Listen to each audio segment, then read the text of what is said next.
বিএনপির স্থায়ী কমিটির সদস্য অবসরপ্রাপ্ত লেফটেন্যান্ট জেনারেল মাহবুবুর রহমান বলেছেন, ইউপি নির্বাচনের সহিংসতায় হতাহতের ঘটনায় দায় নির্বাচন কমিশনের। আর পরের ধাপের ইউপি নির্বাচনগুলো বর্জন করতে বিএনপির শীর্ষ নেতৃত্বের প্রতি আহ্বান জানিয়েছেন দলের ভাইস চেয়ারম্যান শাহ মোয়াজ্জেম হোসেন। আলাদা দুটি অনুষ্ঠানে এসব কথা বলেন তারা। ইমরুল আহসানের রিপোর্ট। সুনীতি, সুশাসন, সুসরকার এবং ভিশন 2030 শীর্ষক আলোচনায় বক্তারা বলেন, 5 জানুয়ারির একতরফা নির্বাচনের পর গণতন্ত্র ও নির্বাচনী ব্যবস্থা ভেঙে পড়েছে। ইউপি নির্বাচন তারই ধারাবাহিকতা। নির্বাচনের ফলাফল আগেই নির্ধারণ করা, এমন অভিযোগ তাদের।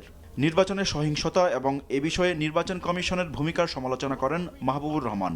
গোটা দেশ জুড়ে কি হচ্ছে?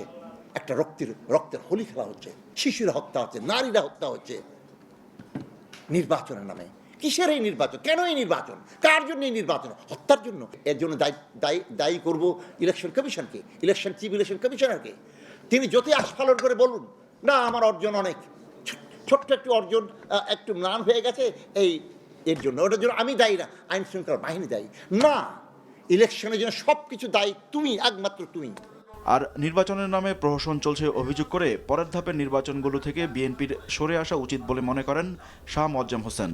প্রিজাইডিং অফিসাররা, পুলিশরা, ওই প্রিজাইডিং এজেন্টরা, ইলেকশন কমিশনের অফিসাররা সবাই মিলে ভোট দিয়েছে, সবাই মিলে ভোট কাইয়া ছিড়া নৌকা দিয়েছে।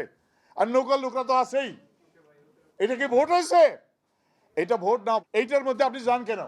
ইট ইজ হাই টাইম যে এই নির্বাচনকে আমাদের তরফ থেকে বর্জন করা উচিত। যে এই নির্বাচন এইভাবে আর করা ঠিক হবে না।